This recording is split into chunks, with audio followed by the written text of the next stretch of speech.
As with any machine, preventative maintenance is the most important aspect of keeping the horn in good working order. So what we need to do is focus on three separate parameters when we're talking about cleaning and maintaining the horn. One is the valves, one is the slides, and one is the inside of the instrument. And we'll talk about all of those separately. Basically, the idea is to keep all of the moving parts lubricated with oil, the proper type of oil, or grease, so that over time the metal won't wear away and the horn will be able to keep itself in good working order. So first we're going to talk about oiling the valves, which is probably something you should do every day or every other day. And the reason is we need to keep the inside of the valves and the inside of the horn itself lubricated. By keeping the metal lubricated on the inside of the horn, it keeps the oxidization from happening. When we blow hot air into the instrument, much hotter than the outside air, usually causes condensation, can cause corrosion on the inside of the instrument. If the inside of the instrument is basically coated with oil at all times, it will not corrode and last for decades. So the basic idea is to take just very simple valve oil, nothing fancy, petroleum product. I don't recommend synthetics, although that's an arguable point. First thing we want to do is we want to take the valve cap off and just give a couple of drops of oil right there on the valve cap. And of course, repeat for all your valves. So that's basically what we call oiling the top bearing. Then you want to take out your first F slide, a little squirt of oil in there, not too much, and then replace the slide. Remember, push the valve down when you do that so that you won't create a large amount of pressure in there. Let up on the valve, and then we'll just wiggle the valves and move the horn. That's basically coating the inside of the valve, between the valve and the casing itself.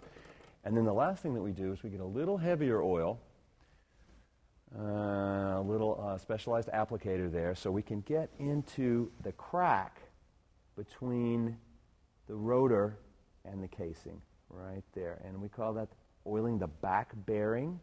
You can use a little heavier oil, maybe once every other day for that, and it gives a really nice feel, a combination of the light oil on the inside of the valve and this little heavier oil on the back bearing. The next thing we need to be concerned with in terms of cleaning our horn and making sure that it's in good working order is to grease the slides. And there are between 8 and 12 slides on any given horn, depending on the type of horn that you have. There's a slide. This is the first F slide, and it's quite simple what needs to happen here. First of all, we need to make sure that there's no oxidization on the outside of the slide itself. So a good brass cleaning product like Brasso, just take a nice soft rag, clean off the oxidization, make sure before you grease the slide that all of the cleaning product is removed, again with another soft cloth. And then just take your finger, use a little wheel bearing grease. Walter Lawson many years ago told me that was the best thing to use, and I've used it about once a month ever since. It works great on slides. It stays for a long time. Little wheel bearing grease on the slide. Replace the slide in and then remove any excess, and that'll keep you well lubricated on the slides for about a month or so. Then remove all of at the end of that time, remove all the grease that's left over and just re-clean and re-grease the slides. Again, about every month, and that should do fairly well. And finally, in order to keep the horn in good working order, we need to make sure that certain parts of the horn are cleaned on a fairly regular basis. The most important one, of course, is the one that touches our body, and that is the mouthpiece. And it's quite simple. Hot water and a mouthpiece brush. Cleaning the outside and the inside once a week, or more often if you like, is great.